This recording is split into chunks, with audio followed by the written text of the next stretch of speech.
And we're live. What is up, y'all? December 18th edition of the SMT Podcast. We are here tonight, this evening, to talk about some tech. Ooh. All right, so we're going to talk about some smartphone hardware, some audio hardware. C-band is off the hook like crazy lit right now. Apparently, C-band is made out of like diamonds or something. I have no idea. This stuff is like astronomical numbers, Mike. It's crazy. Zero Cool knows what I'm talking about. The value is through the roof. I just want to say, like the principles of economics, supply and demand, they usually work with anything, like anything that's for sale, right? Everything from, expendable items and disposable items to, things like commodities. But apparently this spectrum, like of the 450 some licenses that have been sold thus far, 420 some of them have gone above market expectations. So they're bidding higher than what they are supposedly worth. So this is, they're calling it the Goldilocks spectrum of 5G. Mm-hmm. So you get a special name like that. I mean, was Goldilocks? Was it the Three Bears, dude? Is that what it was? Yeah. Okay. They must be throwing in the bears too, because it's very expensive. The worst part about the spectrum, though, is it's being decommissioned from satellite use. So that means that the carriers have to pay to have it taken down and repacked for their purpose. So that's just going to add more expense. So we have to account for that also. So that 100 megahertz that's being, auctioned first, add 13 to 15 billion more, and the carrier's got to split that. Well, at least they have existing infrastructure, and they'll just be slapping these antennas on the pre-existing tower sites. They won't really have to build too much new, but whatever. Anyways, the iPhone's selling like hotcakes. You can't get a Pro Max anywhere. All right. The Mini is selling too. Mm-hmm. I did not see that coming. Apparently people are still into that, so that's selling. Pros, regular Pros and regular 12s are kind of like the standard, but they're not selling out. Mm-hmm. So I'm just guessing that supply has been there. They just anticipated it, so they had more of those. But I don't think Apple understands. You can't make enough of the Max phones. Every year, that's the tough one to keep, right? You try to keep it stocked, it's just impossible. We'll talk about that. The Google Pixel 5 sold out from Google. Heard, yeah. I don't want to speculate because I don't have all the details, but I mean, it's fun to speculate, so we'll do that. But I think they didn't expect it to sell this well. I don't think so either. How else would you have explained them running out of stock? So apparently you can only buy it at Best Buy right now. That's the only place that has it shipped to you in like 2-3 days, or store pickup. So yeah, that's kind of wacky. Anyways, good stuff. We could talk about other stuff. We'll talk about some audio stuff. I want to share some of my experiences with Verizon DSS a little bit. I want to complain about some things. You guys think I work for Verizon out there, huh? Well, I'm about to get fired, probably. All right, so I'll be going in a little bit. I got to call a spade, dog. Of course. So, for all of you out there that have been riding with me and you know what I'm about, no surprises here. I'm going in. But for those of you out there that are shilling, drinking pink Kool-Aid, you might be surprised tonight. All right, because contrary to popular belief on T-Mobile Reddit, I actually don't work for Verizon. I don't work for AT&T. And if you're so stupid to believe that, that's a conflict of interest, you big dummies. You so stupid. You can't work for both, man. You can't do that, man. Oh, man. Anyways, you so stupid. That's like Rosie Perez right there, Doug. You're reminding me right now of the show I just literally finished watching On My Block from Netflix. Oh, man. Yeah, what's up, Robert? He said pink lemonade, of course. Yeah, well, pink lemonade's good. It's a good refresher. Oh, snap. Mr. Magic's in the house. My people. Mod Squad in the house. What's up, Lawrence? What up, Lawrence? Cesar. Big Barry. Davi. Como está? We got Mr. Jetta himself. We got Josh from Tampa. What's up, Los? We got who else we got? We got Gregory. Mr. San Diego himself. Nor Mr. Santa Claus for some people. Yeah. Ho, ho, ho. Guess who's back? What's up, Joeseph? Good to see you guys. Hopefully I didn't miss anybody. Scott, hey, buddy. Good to see you. Brennan's in the house. Appreciate you. Thank you. Yeah, I got the 12 Pro. I'm digging it, man. Good phone. Hey, phone of the year. And it's not even close. Pick your iPhone. Pick the iPhone 12. You want the mini, the Pro, the regular, the Max. It's phone of the year, dog. Man, I try, bro. I don't know. Some of these people just won't let me be that, you know? Some people have been calling you Chubb Mobile Tech. Chubbs Mobile Tech or something like that. They've been saying some names. They're calling you Chubbs now. I don't know, bro. I mean, I wear regular size pants. I can't help if they're, you know. I don't know where that came from. I'm like, is that a trend? Yeah, I mean, I'm a guy, bro. There's hardware, you know, that comes with that. I you know. I don't know, man. It's crazy stuff. Got my new phone for the holiday this week. Nice. What'd you get, Robert? Talk to me, dog. All right. Let's start first. Actually, you know what? Russian roulette. Go ahead. You pick, Mike. You're any of the topics. Go ahead. Wow. All right. Well, I guess because your live stream is called iPhone and Google stock, let's kind of address the. Well, you know what? Actually, to be fair, I feel like that's kind of the main thing. So we kind of want people to wait for that. So let's talk about the C-band auction. Let's talk about the C-band auction. All right, let's do C-band auction. So this is I'm not sure if you're following it very close, Mike, but it's drawn a lot of money. The bids are high. I've heard it. Day 1 was $2 billion. Day 2, 3, and 4 was like $500 million each day. Mm-hmm. Then the following day was like 2.5, and then like every day since then has been like $5 billion. Today was like $14 billion. I don't know. I wish I had more details. Like I always joke and say I wish I was a fly on the wall because then I could see why. But something tells me it's a lot of New York City, Chicago, you know, Miami, Houston, LA. It's a lot of those licenses. So, and it's the first 100 megahertz in all likelihood, block A. Yeah. So, bro, there was multiple licenses in New York City. Yeah. Went for over $15 million. A license. I heard, yeah. Right. That's so, crazy. yeah. That's and then insane. Chicago had multiple licenses over 5 million. LA had multiple license over 12 million. Yep. That stuff adds up, dog. That means New York's licensing alone is probably going to be a couple of billy. You want to know right now? Carrier, you know, Probably just half of it. I pulled up the licenses expensives. Like right now, New York is in the lead with 220 million per sub block. Yes. So New York is going to be in the lead. Yeah, New York's. Well, that shows you the demand. Like that market's so crucial. Yeah, I would anticipate Verizon to be looking at least 60 megahertz out of all of these. You know, like out of the 100, they gotta get it. You know, like because AT&T's position is a little better, right? Currently, so before C-band, they're sitting a little prettier. T-Mobile's not involved right now. T-Mobile's like, get me out of here. I don't want nothing to do with this.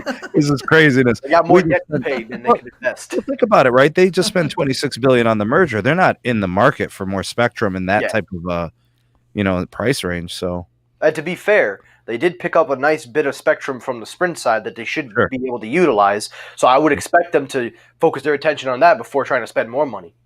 Yeah, Sure. I mean, I think the benefit of this is that they're auctioning them off in like 20 megahertz chunks, right? So that's the smallest bandwidth that we're going to get. It's and as far as a particular area, right? And 20 megahertz is good, you know. It's not like it's a boost. It's a boost. It's a good boost. So I just got done testing some CBRS, and I got a video up and coming. So those that are Patreon members, you've already seen some of this. I've shared screenshots and video, but I'm going to put together the video. I got to do some edits and some voiceover work. But I connected to 60 megahertz of CBRS. So we're talking 3.5, right? Combined with 20 megahertz of band 2 and 20 megahertz of band 66. So it's 100 megahertz total. And I was getting over 400 megabits per second. That's so good. And that's low power transmission, right? So wait till that becomes macro worthy, right? Macro site worthy with higher power. It's going to be tremendous. Yeah. It'll help you out in NYC, Zero Cool, myself, anybody who's a customer of wireless is going to be in a great position moving forward because there's a lot of mid-band coming to market. T-Mobile deploys theirs, Verizon and AT&T doing their thing with C-band and CBRS or whatever. Good to be in wireless right now, right? If you're a consumer. The auction though is over $33 billion today. It's been 9 days. It's probably going to go through the third week of January. Yeah, so usually these auctions will go a minimum a month, right? So I mean, I have to look up like what the 700 megahertz, whatever technoid. Stop. I'm sorry, but after Backstage, I can't get the Adam Sandler thing. Yeah. Okay. Yeah. Wait, come to New York and put you in a Peruvian necktie. Like I forgot like how much the original 700 megahertz auction was from Verizon way back in 2010, I think it was, but. I think this could be the 15 billion. Yeah, somewhere around there. Yeah, and this is just going to blow right past. AWS was right past it. The last AWS in 2015 did 45 billion. Wow. I think this will be the biggest auction to date. Yeah, I do. So. Yeah, you look at the amount of megahertz that they're auctioning off right now, and how many cities, especially the hotspots, like you said. I think, and you bring up a fair point in the beginning when you introduced. You said it's kind of like Goldilocks and the Three Bears. You look at the metaphor, but there's something about C-band, and you've been craving about C-band for a while on your channel, and I feel like you're on when you say that it's like the Goldilocks scenario. Because for me, I think the reason why people are investing in C-band is probably because of just how much spectrum that they can gain to hold the capacity for 5G. I feel like now is the time that they finally bought into this idea of expanding 5G to a newer capable length. I feel like 2 years ago, they had no interest. But 2 years later, when some significant shift just happened, and we'll get to that after, then they're like, okay, we'll go all in now. Yeah, now they have good infrastructure at this point too. Tower grids are generally pretty mature. Yeah. Especially when you look at the urban markets, there's plenty of sites. The sites aren't going to be the issue in urban settings. I'm actually curious to see, like, if I'm looking at C-band, one of the more interesting angles is right now we know they're bidding on urban licenses, right? This is top priority. This is really important for capacity. Without any of this, these companies' networks won't survive. Like, they're literally going to get bogged down and congested. So once this part of the auction is done, we start looking at the next 50 markets. Like right now, we're looking at the first 50. All right, well, the next 50. So these are usually Midwest towns, smaller cities, less customers, right? And then by the time you get out of that second 50, you're talking about rural America. How much are the carriers going to do? Are we going to see Charter come in? Are we going to see Cox and Spectrum? T-Mobile's going to probably clean up a little bit some of that stuff to cover up some of the gaps they have where the 2.5 is not contiguous. Are they going to fill in some of their spots where they don't have any 2.5? The licensing for 2.5 is weird. That whole Clearwire situation, it's not truly nationwide, right? So, and it doesn't need to be actually. It really doesn't. I feel like T-Mobile could do enough in certain places where it's just not required per se. There's probably places in Montana. Do they really need N41? Couldn't they just get by with some 66, some 2, some 12, some 71, some combination of 3 carrier aggregation in there? It adds up to like 40 megahertz. You could push the city that way. You put a tower site every 2 miles, you're good. You know what I mean? Or every 3 miles, whatever the case may be. Well, but I'm just curious. They do have 2.5 in Montana. They do. Well, I know they do, but I don't know how much you really gonna put it on every site? Right now it's 40 megahertz, but they're pushing over there. Okay. All right. Well, Swiftel, is pretty close there, so they can shore up the Dakotas or whatever. Yeah. But like I said, I'm curious to see how far they go outside of the urban city area with these licenses. Does Verizon want to do 20 megahertz outside of big cities or any? Are they just going to upgrade towers? Are they just going to say, okay, well, we don't need C-band in Biloxi. Let's just upgrade all the band 13 sites to 66 also, or let's just build some more tower sites, give it 66 and 2, Well, to be fair, you brought up earlier in your earlier episode, you talked about how they partnered with Walgreens to make ultra wideband hotspots in their stores. And even though, ultra wideband doesn't travel as far as C-band, that kind of helps limit, in my opinion, like money they have to spend, because you have like little pockets of ultra wideband that you can utilize their customers, so they don't have to buy so much midband to make up the gap. But I'll say this real quick. Yeah, I know I was joking earlier, but it's going to be an interesting experience going into a Walgreens, waiting to buy some laxatives and shampoos, and you're on ultra wideband, getting 2 gigabytes, waiting for grandma to pick up her prescription in the back of the store. I swear, man. But no, you're right though. It's like a hotspot. It turns an average, regular like lot, especially if it's in a mall, a strip mall. It turns an average little place into a hotspot for ultra wideband. So I feel like they don't have to invest too much into the midband because they'll have those hotspot designations. Well, the midbands will serve more people. The millimeter wave will be I don't want to call it situational, but like when you take Walgreens, for example, that's network as a service. So they're not just it's not really just about putting millimeter wave nodes in a store. They're actually building new business elements around the Verizon network. So it's going to be point of sales. It's going to be, health evaluations. It's going to be portfolios of prescription medications and data entry and AR and VR simulations. There's going to be more to it than what meets the eye. I'm engaging with this with a viewer, that was watching the video earlier today, and he said, "Why do I need, why is this a big deal? It's Walgreens. They're not everywhere." And I'm thinking to myself, this is one of many contracts that are coming to Verizon. Yeah. Once CBS sees this, they're watching. Once Rite Aid sees this, they watch. Any place in health and services is now looking and saying Verizon's the one to have to build us a network as a service account. Exactly. What they're doing, Mike, is Verizon is approaching these companies and asking them, what do you want to do with your business moving forward? And then the companies tell them, we want to do A, B, and C. And then they ask Verizon, can you do it? And Verizon says yes, and we'll do it.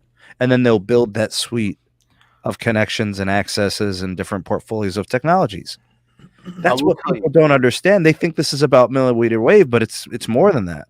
You actually hit it on the nail. Like you just said, they're reaching out to these companies. They're saying, would you like to work with us? We can expand our technology to benefit both parties. And it opens the doors. It opens the doors for collaboration. Like I mentioned in your live stream, Apple will definitely be taking advantage of this. I definitely think Apple and Verizon are going to have ultra wideband in the stores to utilize the iPhone's 5G capabilities as a demonstration, VR, AR kit and things like that. But then you look at like malls and areas and certain stores, maybe a coffee shop, Starbucks. All the people go to Starbucks, and I gotta say, the possibilities of the deals that can come, and people laugh at Walgreens. I'm like, that's like you just said, that's the start of one of many that will eventually come. And could we see them in Costco's? Could we see them at Sam's Club, BJ's? I just think people have to have the correct scope, and that's what they're not under. But let's be honest, the average viewer of these videos doesn't think like a business person. Oh yeah. Right? The average viewer thinks about their smartphone. But I need to remind everybody out there, we just listened to the SVP of Verizon, SVP of Technology speak about this. And the most important thing he said is this is more than smartphones. That was the first thing he made sure, and he reinforced it. It's more to it than getting gigabit speed on your phone. You know what I'm saying? It's what your phone can now enable you to do. It's not the phone itself. See, people got to understand, your phone's a vessel. It's not the phone itself. It's the applications of what the phone will do for you. You get what I'm saying? Like, it's just not, you don't need to run a speed test to know that these new connections are going to be difference makers. You're not going to be speed testing anything while you're at the Walgreens. You're going to be running apps that are absolutely tremendous. Yeah. That are going to be game changers for health and services. That's true. I was also going to say another big hotspot that Verizon actually started, I think they already have it deployed, is at MetLife. As you know, they have a big contract with MetLife Stadium. Mm-hmm. Even though there are no fans there, they've taken the opportunity when the stadium's empty to kind of There will build be. off. There will be. Yeah. You know there will be. How many sit there? 60, 70,000 a week, right? Not a week, but like on average, you're probably looking at 45,000, maybe a little less than that, depending on the team, because the Giants and Jets are doing nothing for us. But an event like a concert, a WrestleMania, or something of a big magnitude, that's going to draw a lot of people. And I'll tell you, I've been to the MetLife Stadium, and if you're a Verizon customer, they have a designated Verizon like area. Like if you're a Verizon customer with a certain plan or something, you can go to this designated area made for Verizon members only. Even if you have a ticket in some row, and you could go there, access God knows whatever they give you. So there's a lot of perks with Verizon and the build out. So I'm actually kind of looking forward to see what they bring to MetLife Stadium once they open back. Thanks, Cesar, for the super chat. I see a shift here, Sneed.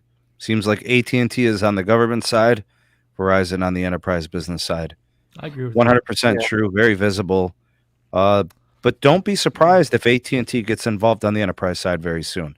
They might be a little bit behind Verizon in that angle, but they will get there, and they are the name in wireless. AT&T has a name when it comes to phones. Yeah. Well, don't forget that.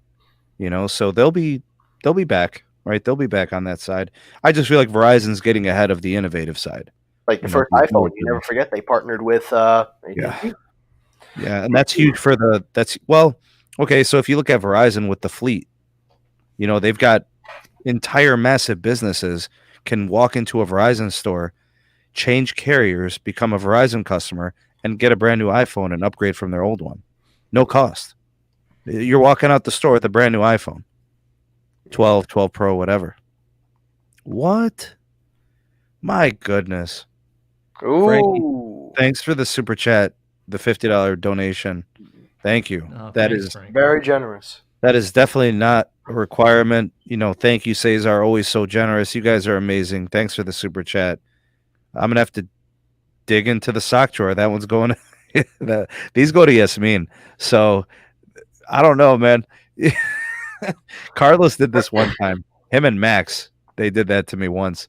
I had to go into the sock drawer and empty it out and go all cash into Yasmin's piggy bank. So thank you. He said, "Happy holidays, SMT. Thanks for all you do for the nation." I appreciate it, man. It's a labor of love. We enjoy doing it. We cover it. We're passionate about it, and I'm happy doing it, bro. Thank you so much for the donation. I can't thank you enough, man. Yeah, trust me. When you and Carlos sent me $20, I was like, I did not expect that. Oh, come on, bro. We support the nation, bro. Everybody. I mean, we got people that make content within the nation we support. Of course, absolutely. Appreciate it. Yeah, I feel like the nation is only as strong as their support is for one another. Mm-hmm. And I try to tell people this, bro. There was the last couple of weeks have been kind of weird. We've had some stupid things happening around whatever. And, I'm not the SMT nation. I think some of those people misunderstood and they don't really know what it means. The SMT nation is the people, right? It's the people in the live chat. It's the people that watch the videos. It's the people that subscribe and view and comment. Yeah. It's the people that are there when you're speed testing. It's the people that are there when you're live streaming. It's not me. It's not Carlos. It's no one person. It's an effort. It's a mission. It's a philosophy, really. We've talked about the Zero Cool. We invest in our channels. We invest in our equipment. We invest. It's to make it better. We do it for you guys. We really do. We do it for the love of technology and the love of community. And it's nothing like none of this would be possible. I mean, none of this if it weren't for you guys. That's the honest truth. That is true. Every view, every share, every like, every retweet, it all matters. We appreciate you guys. Thank you. Yeah, I remember Mr. X with the donation war. Him and Carlos were going at it. I got in a donation war a little bit on with FPT on your channel the one time. Techno, remember that? Wait, was it a war? Yeah, FPT. He made a donation and I doubled him up. I was like, "Nah, dude, you're not gonna outbid." I started with I started with a 5, and then he did a 10, and then I did a 20, and I waited for him, and he didn't do another one. So Oh man, I won. remember. He watches me a lot now, and I gotta say, it's cool that he watched me, but I never make a big fuss about it because like it just shows support. But at the same breath, when I saw that night, I was like, Sneed's about to make a name for himself with this man. Mm-hmm. Well, you've already got your name. Your name is out there. You're pretty much famous out there in the telecom. You're out there with the telecom industry. It's a niche, but it's a niche. It's a niche lane. It's a very specialized segment of tech, and it's not mainstream. That's for sure. Mm-hmm. I mean, you have any of these conversations, like how you're more of an on the surface kind of network guy in terms of your the basics, the different frequencies. You've gotten to know the channels, like you've gotten knowledgeable enough at it, right? Well, but you know more than 90% of people. Absolutely. And my viewers know even more than that, probably some of them, right? 95%. Like we even got engineers in the community. Yeah. We got enthusiasts, and all that. It's great. It's a good feeling. It's a good feeling when you get so many different diverse opinions and different thoughts and things like that. And that's what makes a community. It's not the person. It's the people. They are the core. To me, you're the platform. They're the voices. You could say one thing, but the best part of it all is when you get multiple different opinions. Now, of course, you're going to have those people that are just not on this earth. They have some weird alien with horns coming out of their heads, antennas and satellites. But then you're going to have sensible people, like people in the live chat that bring their knowledge, bring their expertise, and even the guy below us who's on his phone, he brings his expertise. I'm just messing with you. You fall for it, right? I know. Bro, this is what Technoid does, bro. You don't give a damn. I get the big trap. But seriously, though, that's the beauty of a community. You meet more than one person, you interact with more people, and it's always civil. I mean, you're going to have those people that take it too far, but at the end of the day, you never try to make it personal. It's all good. We appreciate it, man. I know you do. Satellites and antennas run the business of tech people. Yeah. There we go. We got one person already upset. There we go. But hey, that's the beauty of it.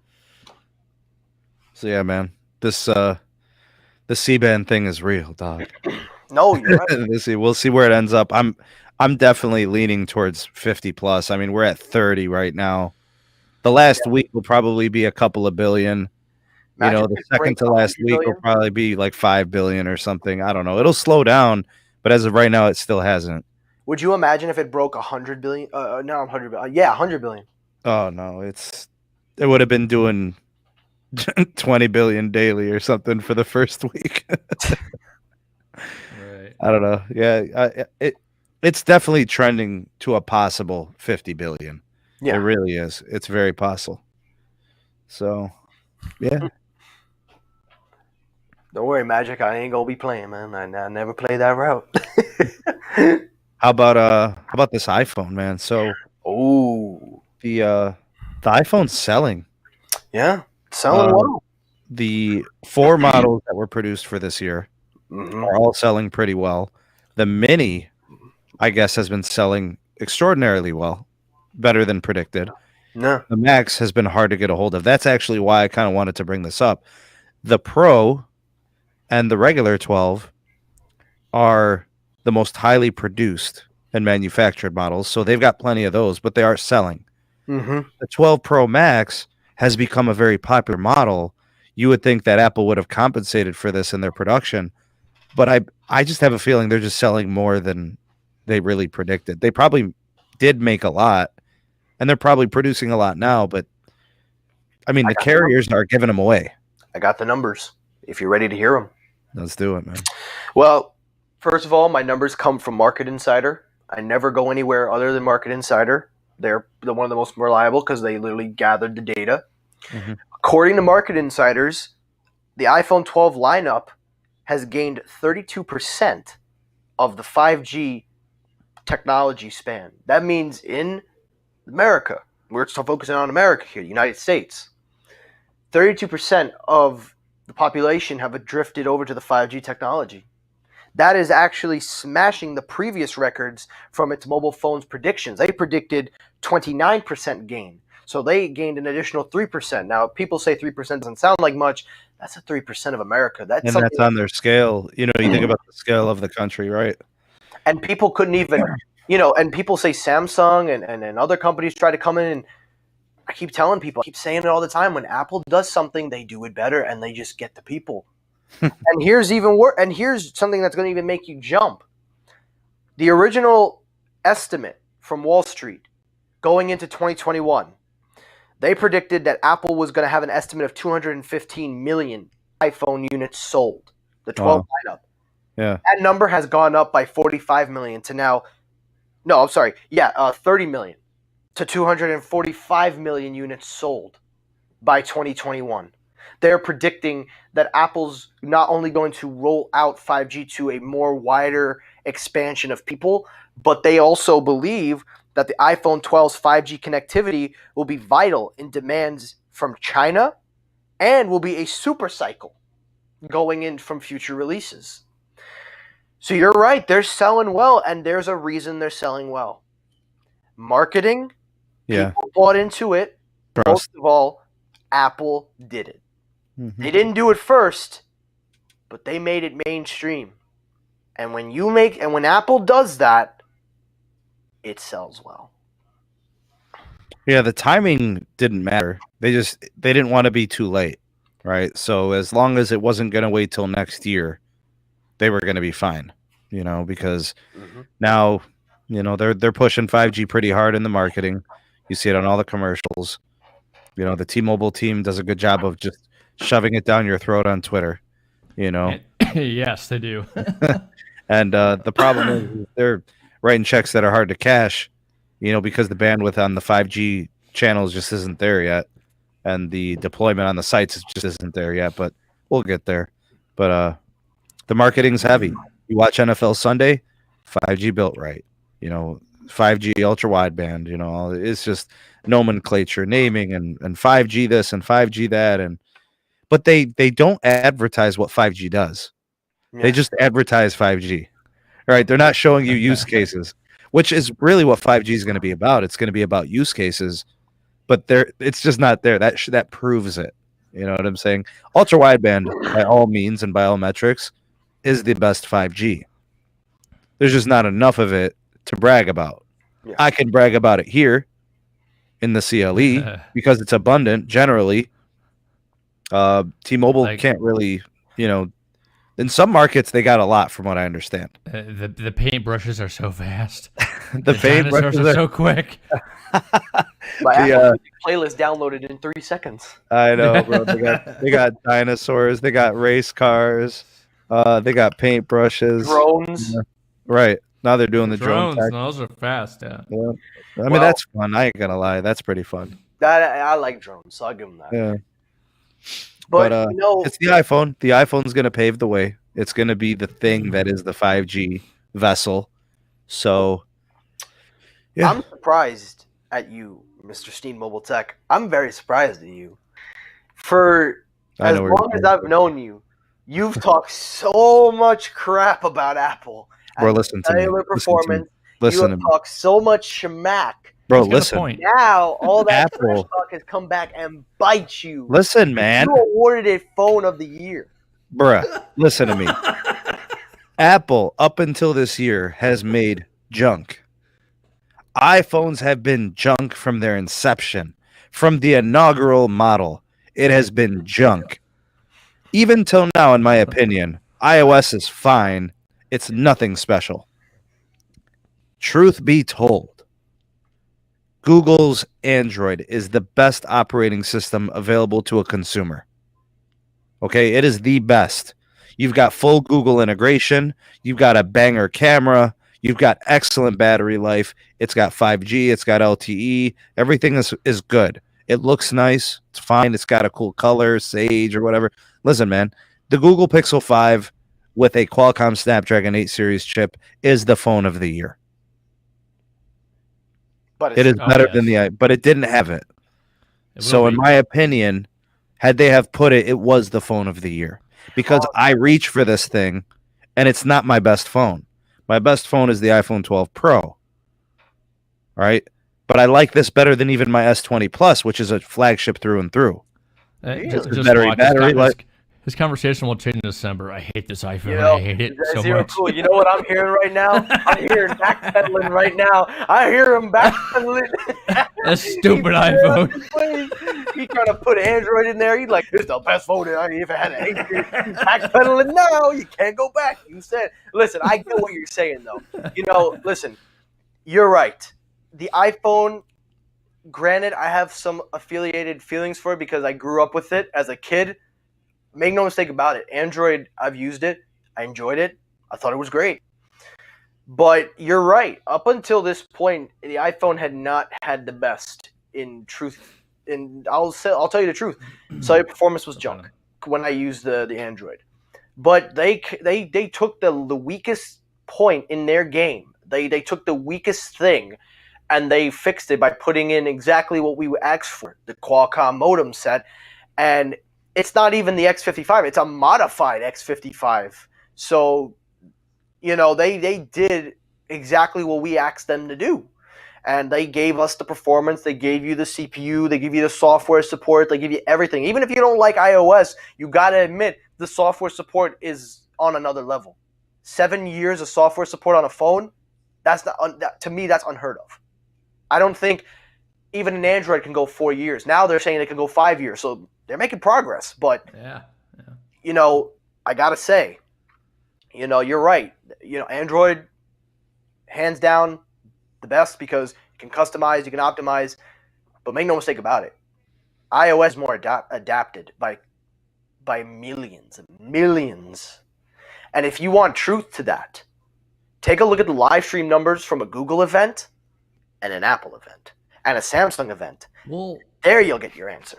Yeah, but I mean, Android still has the dominant market share, though. Well, in the European and other areas, because that's you know, they've got so many other third-party companies and so many other cities out there, so they're always going to have Android. Apple will never dent the European market, but in the United States, they're dominant. They're going to dominate the U.S. market for a long time. But it's a wealthy country, you know, which, you know, if you're a profitable country, if you're a company that is looking for optimizing profits and you're not really, like Apple's not, they're not necessarily worried about volume. I mean, the volume is there. Don't get me wrong. They sell a ton of phones, but their concept has always built around a quality product that they make a lot of money on. Like, here's how I could prove it. The size of the box decreased. Why would you do that? What is the logistics? You can fit more in a pallet. So they reduce their shipping cost. You know, you took out the charging brick. We're literally talking about $1. Yeah. But they move so many units that made a difference. So they know they got people by the you-know-what. They got them by the cojones. Mm-hmm. You're an iPhone. You've had an iPhone. You're an iPhone user. You're buying it regardless. You know? But I say that to say, you know, the iPhone sales are as expected or better, in spite of the fact that they shot themselves in the foot with the power brick situation. Yeah. Plus the fact that their storage is still pricey. You know, if you look at competitive, like Samsung's stupid. They are not helping themselves selling their Ultras for $1,300. No. The iPhone, if you know what, Apple could get away with selling their version of the Ultra for $1,300. Like Apple could do that easily, and they don't, because they're like, we're good. We'll take your 1,100. That's fine. We're satisfied. You know, Samsung's like, can we squeeze another couple hundred out of them? I mean, we were getting 1,000 for the Note 9. You know, could we squeeze a few hundred more? You know, but they better be careful because I think people now, you don't have to have an Android to have good RF anymore. You know, if cellular matters to you, you no longer have to have an Android. You could have an iPhone now. Yeah, and another thing, a lot of people are saying, well, they're dominant in Europe. Just something I also forgot to mention, a lot of those countries are very poor. The market there is so Sure. weak. So these phones sell for like pennies. So there's no wonder why Android would be adopted. Most people cannot afford an iPhone, especially in these kind of markets. So that's another reason why. But yeah, you're right. As much stuff we talk about Apple, we joke about them, we talk a lot of crap about them. At the end of the day, make no mistake about it, they're gonna sell. They're gonna sell. And people, there was somebody in here that just commented saying that they replaced USB-C to Lightning. Not many has the charging block for USB-C.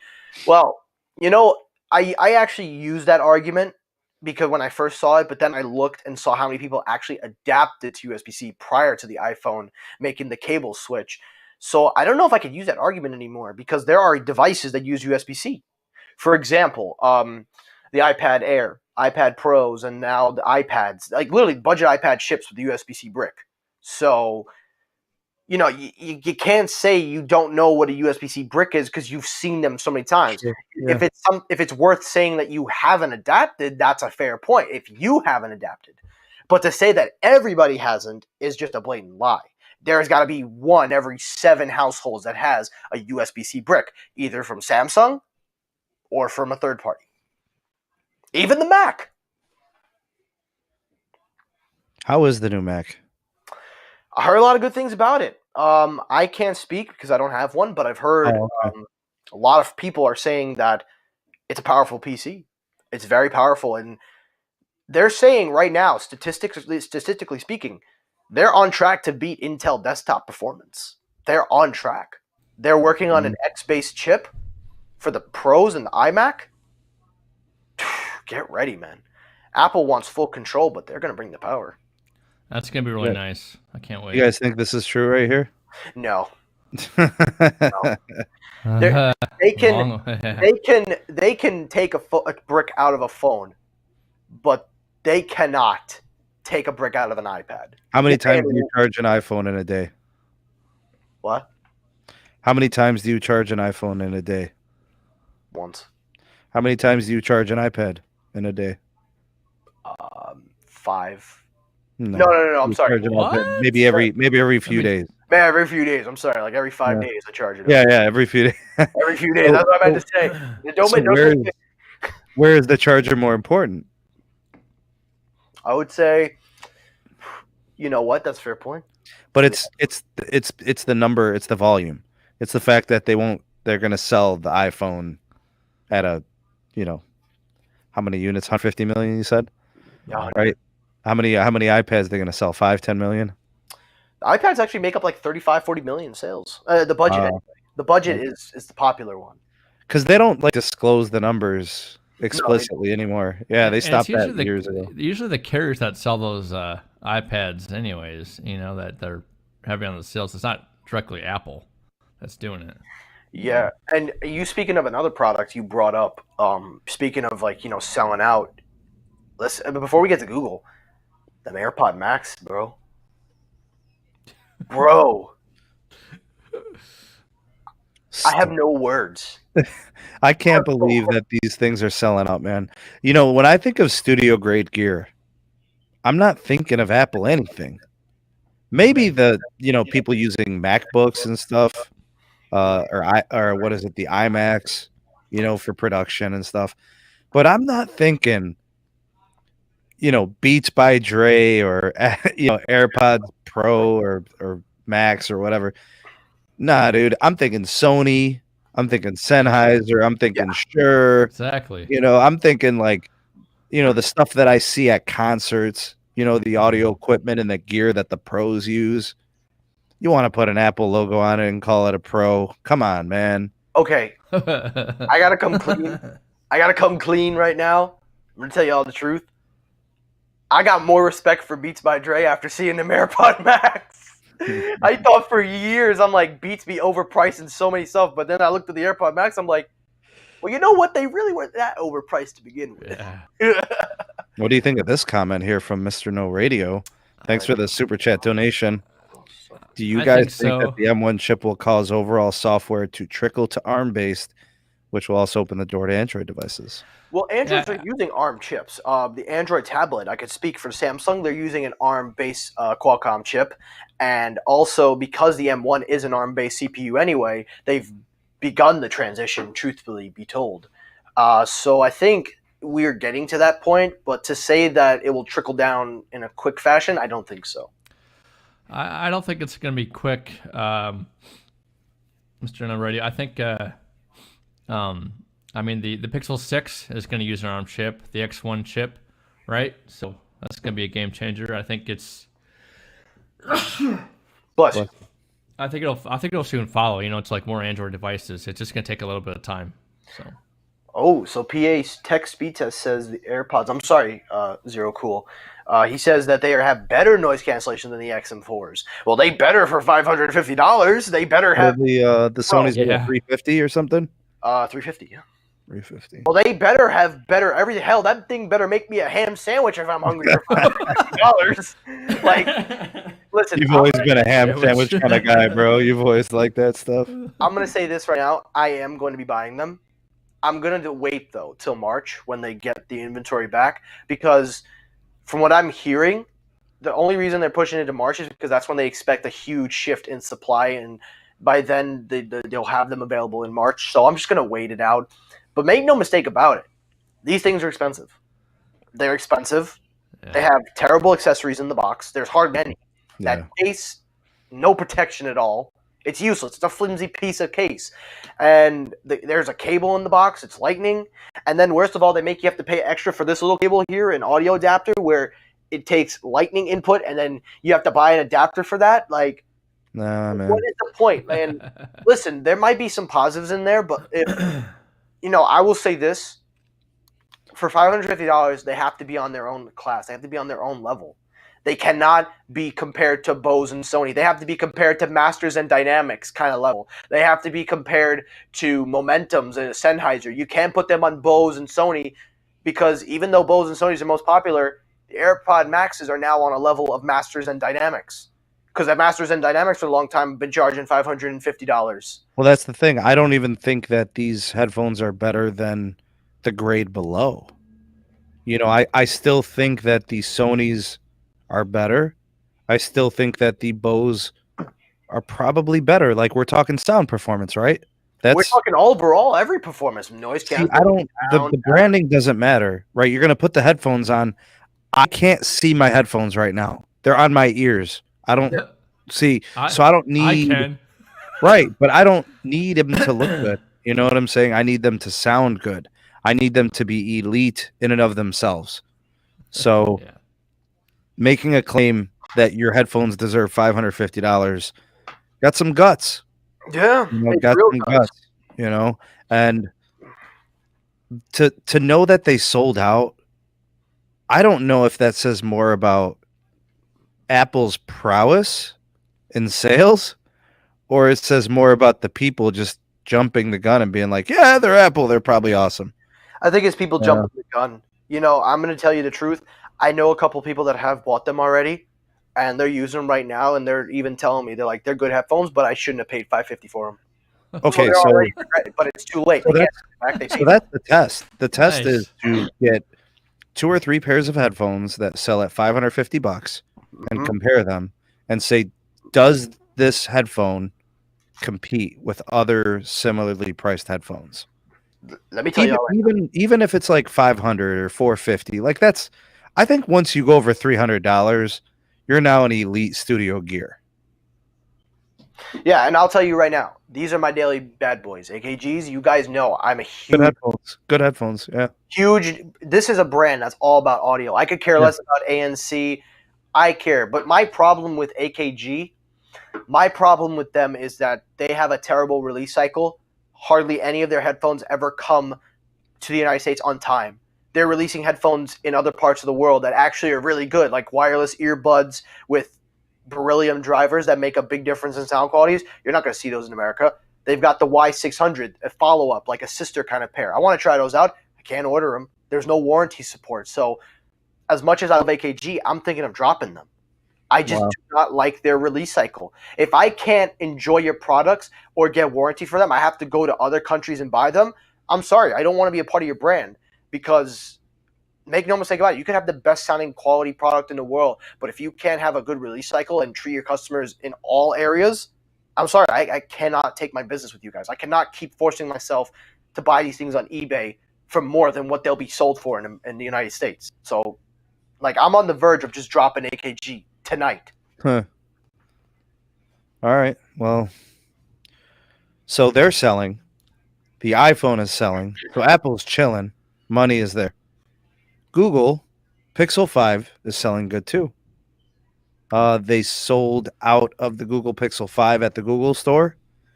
We've got mostly the sales. I think Amazon has them back ordered for a week or two. I think Best Buy's got them. Yeah. So that's really the best place to get them if you're looking for a Pixel 5 for the holidays. They'll ship it to you in 2 or 3 days, so it's in stock, or you could pick up at the store. So Pixel 5 selling better than they thought. Yeah. You know? That's good. I mean, that's gonna just what that tells me is just make more mid-rangers, you know. So $699 was the entry level price point. For what? We had a couple of sales at $499 and $599. Oh, Pixel. We've got the 485G. That's priced pretty well. A little bit on the budget end, right? A little plasticky and whatnot, you know, cut some corners. But hey, man, they went experimental. They stayed away from the true flagship.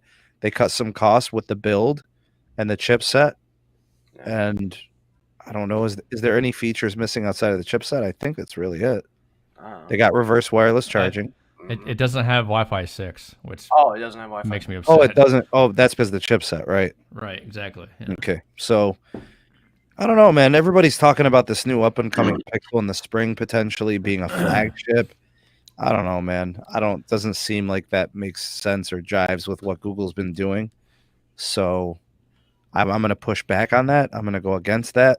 I'm going to say no to a flagship in the spring. I'm going to say yes to a budget to follow up the 4A. So we're calling it the 5A. 5A, yeah, correct. 5A, okay. I'd like them to bring back a bigger phone, you know, like an XL, because I loved my 3A XL because it was taller, had a bigger screen. Battery life was sweet because it was like had a bigger battery. So yeah, I'd like to see a bigger I know model. what the processor is going to be. It's that new 765 that just came out. Or For the 5A? 760, was it 768? 768. Yeah, that's what's going to be in it. So it'll be a 5G phone. Mm-hmm. It'll perform a little bit better than this year's flagship, right? Right, exactly. Because it'll be probably overclocked version of the 765 or whatever. Yeah. I don't know, man. I'm all about the 888 life next year. Yes. You know, because there's going to be the new cellular tricks, the carrier aggregation of 5G NR. So I'm excited to try the N41 N71 combo. I can't do that without an 888. Right. So voice over NR. Yeah, it's gonna be awesome. All that new stuff. You know, we've been talking about it for the last year. Now we're gonna get to it. I'm not buying a mid-ranger, dog. No way. I'm buying 2 Pixel 6s next year. Heck yeah. Why 2? You're gonna go with dual SIMs. Multi-carrier. Yep. Multi-carrier. Mm-hmm. Technoid, would you be interested in a Pixel 6 if it was a flagship? Yes, absolutely. I think that, I appreciate Google trying to take a risk and kind of taking a step back with the Pixel lineup. And, it speaks volumes. They're selling well, and it may not happen. They may not put another flagship chip because if this is selling well, they're probably going to do it again. But I agree. They need a flagship performing CPU, and they need flagship performing technology because we all agree the Pixel devices are far behind. They're nowhere near Samsung level or even close to an Apple level. Well, actually, no, maybe on second thought, maybe they're a little bit closer to Apple. But if you put maybe 50% of Samsung styles in a Pixel, you've got the iPhone of Androids right there. Yeah, the designs have always left a lot to be desired. The the look or whatever, they've never been attractive. I thought the 2XL was kind of a good looking phone, honestly. The Panda, with the orange side button, it was kind of cool. But the original Pixel was hideous. Pixel 3 was a freaking travesty. All right, you guys remember the crazy notch at the top? It looked like something creepy was staring back at you, dog. We do not speak of that phone. That thing was but it was a great phone functionality wise, but it was hideous. The 4XL was cool, but I wasn't amped up to get it because I had a 3XL, and I don't know, man. But I'm anticipating a big time flagship from Google next year. I would love to see it pushed up though.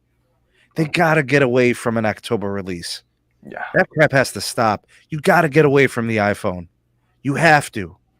In fact, if I was Google, I would give Samsung 1 month. Whenever they drop the S21, give Samsung their month of glory, and then drop your flagship right away and kill it. Because everybody who doesn't want a Galaxy probably wants a Google phone. Because people aren't really asking for LG V60s, V70s, So I know why they launched in October, right? So the big reason of why they do that is because of all the, especially with this Pixel 6, they're gonna have to do like a lot of AI work, right? So in a lot of neural engine stuff, they have the neural core. Every year for a while, like that's not... right, but remember every year they always do what with the software. It's always something new. Like sure. I can, what I mean? Like I can the development side of things. Exactly. That's what takes so long, and then they have to implement that in the phones and the speakers and the Nests, the hubs, or they come out with, Yeah, I don't probably know, come out with like a situational mask. Yeah, right. But they gotta. It's AI. Yes. You gotta get away from Apple. You gotta get away from the iPhone. If you're going to distinguish yourself, and somebody's really considering a Google phone, sandwich it. Put it between. I mean, you literally have from the month after the Galaxy launches, you've got from then until when the iPhone launches. Forget LG. Forget whatever OnePlus is doing. The phones don't sell. Not here. Right. They sell in China and India and Oppo and all that other stuff. Oppo, whatever. Bro, I'm telling you. February, March, April, May, June, July, August is yours if you want it, Google. Move up your product cycle. Get that sucker in the front end of the year and sell them all year, while that chipset is considered to be bleeding edge. Because when you launch at the end of the year, everybody's already thinking the new Galaxy is like 3 months away, right? So if you launch in like October, November, you're like, oh, I just got to wait 2 more months. The Galaxy's in January. And I got a brand new chipset, a revolutionary, set of features that have never been to market. Because that's what the Galaxy always does, right? Right, it sets the golden standard for hardware. I would say August is a good month. But it's gotta stop putting it near the iPhone. It doesn't make any sense. So like before or after the iPhone, it's no, before the iPhone. Because all you got to do is just give the Galaxy its glory. Get it away from the Note. Get it away from the iPhone. Yeah. Let the Galaxy S21 do its thing for a month or two, and then just kill it. Kill Q2 and kill Q3. You have it all to yourself. Who's buying a Sony Xperia? I haven't seen a Sony Xperia in 7 years, bro. Yeah, right. I remember. I'll never forget it. I went in to buy the Droid Turbo. Remember the one with the ballistic nylon back? Yeah. Okay, I love that phone. Awesome. That was one of my favorite phones ever. Mm-hmm. The guy next to me goes, "Hey, I'm here to buy a Sony Xperia." I'm like, "What?" Like, bro, what are you, an alien? Bro, are you Japanese? Like, who buys a Sony? Like, like in Japan, Sony kills it. Yeah. I'm thinking this guy must be from Japan. Like, he bought a Sony there and loves it, and he's here in the States now or something. I don't know.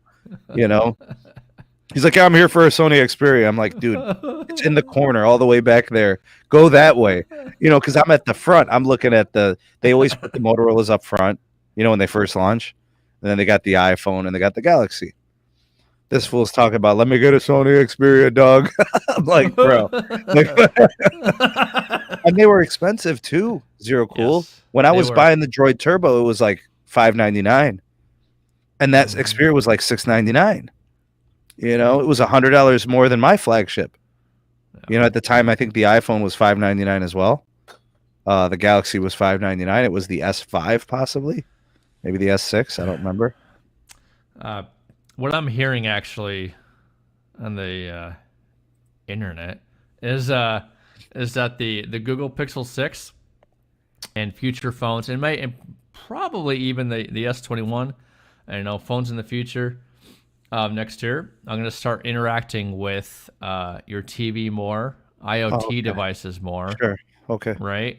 Mm-hmm. That's going to be amazing because you'll be able to use your phone with more connected devices with more things around your house, your workplace, right? Mm-hmm. Wearables. Yep. I dig it. I think what Sony should do is make a watch, make a tablet, get your TVs. Nobody would buy that. Like, when I think Sony, I think TV.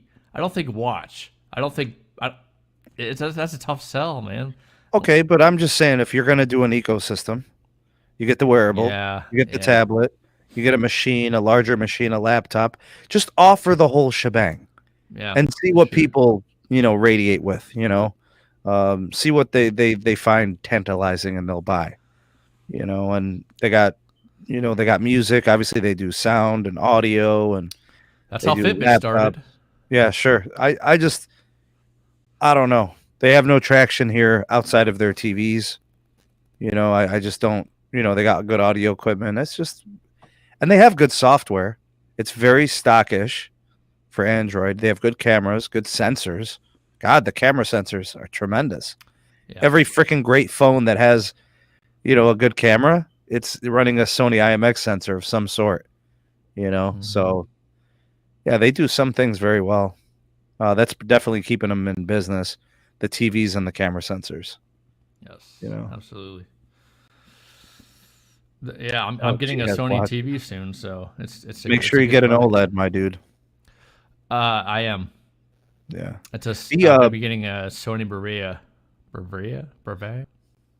I don't know what I've seen. It starts with a B. I've seen it. I'm not sure about the 9 series. Yeah. I go LG with TVs, dog. I don't do LG phones really. I tried one. It was great. I loved it, and then I had an incident with it. It blacklisted, and I had to send it back. Oh. Yeah, I bought it used on eBay, and it blacklisted after I bought it. I literally used it for a week, and then it was reported lost or stolen. So I had to go through the whole thing with eBay, get my money back, and all. It worked out. It was fine, but it was a setback. I was really amped up about it. It was the V50. So it was the first. Remember the first 5G phones? It was a Verizon model, so it was millimeter wave. Just didn't work out. I ended up getting S10 Plus 5G. So it was basically the same thing. I was testing millimeter wave. I was like, oh my God, 900 megabits per second. And then like 2 months later, oh my God, 1.3 megs. Now it's like, oh my God, 3 gigs per second. Even millimeter waves come a long way in a year. When I first started testing it in December of 2019 till now, crazy. Channels gotten wider, signals, reaching better. It's getting through leaves. Watch out for them trees, dog. Yeah. I think with the millimeter wave, with the X60 modem, you carry that with the C-band, right? And all the rest of those frequencies. Mm-hmm. You could be pulling close to 6 gig, man. Well, they're talking about doing 1,200 megahertz of millimeter wave next year. I guess there's some markets that have 400 of 28 gigahertz and 800 of 39 gigahertz. And they're talking about combining those two channels. Oh, because that spectrum they already bought. Yeah. Certain markets, they have both. Like the CLE, they have both. Right. Yeah. I just don't know how they're going to do it because I personally thought once they hit a gig, I was impressed. And then they hit 3 gigs, and I'm like, holy cow, right? Yeah. But like 10 gigs, the only situation I see 10 gigs necessary is in a stadium situation. I really can't, even an arena with 20,000 people doesn't need 1200 megahertz on millimeter wave. Like, it just doesn't. I come on, man. 10 gigs. I mean, if you think about it, think about how many people are going to use a 10 gig connection. You fill a stadium. What's the theoretical on that? Zero cool. What, for downlink for per user? Like, how many people could it support without it feeling congested? It's not really like the frequency. It's a combination of the frequency and the actual digital unit. So the digital unit is actually what supports the users. How many users can it connect to? It's not really not necessarily. Okay, so the throughput is dependent on the throughput is depending on the capacity, the frequency, right? Okay. The number of users for that throughput is dependent on the digital unit. So that digital unit's going to be very specific to that application. Like, they're expecting 20,000 people in the stadium, right? Correct. Yes. Okay, so let's just assume that. I mean, could one base unit, radio head, the whole shebang, could it support 5,000 Verizon customers on that unit? I'm trying to remember the last one I had training on when I was at Verizon. I think it was like. Okay, 1,000's cake. That's easy. Yeah. They'll do 1,000, no problem. I think it was, if I remember correctly, I think it was around close to 1 million. So simultaneous connections. No, that's total. Okay. Wow, dude. Because I'm just thinking about it like the logistics. If I have 20,000 people at Quicken Loans Arena, and 8,000 of them are connecting from the Verizon wireless network. Will those connections hold up? That's a lot of people. Yeah, of course it will, because our once Verizon gets the standalone equipment, that's going to actually support more users, like actually double at least. Standards, man. The standards are different. It's a game changer. Exactly. Yeah. So more capacity on the digital units, more users. That's basically. I could pull up a spec sheet, after the show, and I could actually tell you. Yeah. Because they actually list it right there, like the max That's pretty cool. amount of users, right? Before it starts to tank. Sure. So, well, wouldn't the goal be to put up a couple of sets of nodes? So basically, when you carry something you'll have 2 digital units, right? So that's double the users. Okay, you carry again with a cable. You just attach what's called an IDA cable from one digital unit to the next, and that's how you say you have your low band on one, and then you have your mid band on the other. That's how so. And they're still going to be connected to the LTE. They'll still be connected to mid band. Yes. Whatever can get into the arena. Exactly. I don't know, and they might have DAS systems too. It's a lot of RF going on in that arena. A lot of frequencies floating around. Yeah, inside and outside, right? So you have your your outside parameters, and then you have your inside parameters, right? So it supports all users as soon as they get in the parking lot, right? So I feel bad that Technoid is. Sorry, boys. No, I'm back. I'm sorry. I was going to say, we're about to wrap up the show, dude. The goal was to be on for an hour. Are you doing a workout or something? What are you doing? No. I had a few last-minute things unsurprisingly just turned up, so I apologize about that. No problem, bro. We're going to wrap it up. You could tend to them if you like. First of all, I apologize for being gone, but I kind of made up the time slot, so I kind of needed a few minutes to kind of shut up. So it's all good. You got your vibes. Real quick, Sneed, with your permission, we were going to show you this is not a degenerate thing. This is not a joke, but this is literally why I don't like Tesla. Well, not the company, but people that talk about Teslas. Look at this. Looks like the Tesla Model Y's third row will be forward-facing. Gee, I wonder what gave you that idea. Where did you think it was going to fit? Why wouldn't it be, though? This is literally an article. This dude, and I'm surprised, this dude's a young dude. This dude looks like he's in his... What? Okay, I had no idea that was the author. I had no idea. Literally. And look at this. Look at yours. How do we know they are front-facing? It is based on the placement of the seatbelts. Well, no, it's... You're lucky I didn't curse. But seriously, Thanks, bro. Appreciate that. this is seriously one of the reasons why I do not like reading Tesla articles, especially. We got to save it for another time. I know, but this is definitely this is a casual alert. Come on, bro. Oh, hell to the yeah. I mean, so the third row seating is going to kind of make the Teslas look like a hatchback, right? Right. Yeah. But, like, where were they expecting it to go? Like, facing the trunk? Or are you going to face out? Oh, I'm sitting in the back of the trunk. Oh, my God, I see the guy right behind me. Hey, how's it going? Like, seriously, come on. Use your brains. Unbelievable. I swear, stupidity. That's probably true, Barry. That's probably true. Yeah, people puking from motion sickness. Yeah. Unbelievable. But once again, I apologize, and I'm so sorry I left. It's all right. Hashtag casual alert for the Tesla guy. It's all good, dog. Hashtag casual alert. It'll be on Monday, so. All right. Big shout out to Technoid for being here tonight. We appreciate you, dog. Big shout out to Zero Cooler F. Thank you for coming through, my friend. You guys are a wealth of knowledge and always entertaining to have on the show, and we appreciate you. Of course. I'm trying to remember who donated.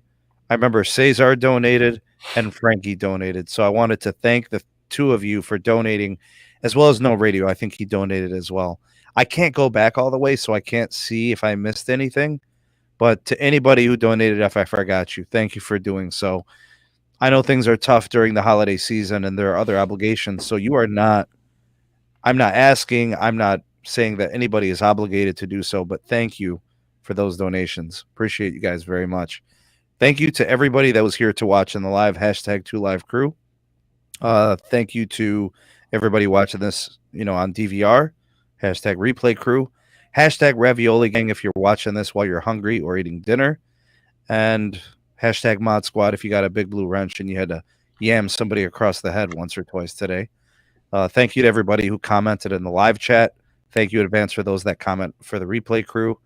And if you liked this video and if you shared it, thank you to you as well. If you haven't done either of those things, please do those now before you get to going. The only place I would appreciate it if you don't share it is T-Mobile Reddit. You can share it anywhere else in the world except that toxic wasteland. Everywhere else you are good. Dude, seriously, it's like Chernobyl over there.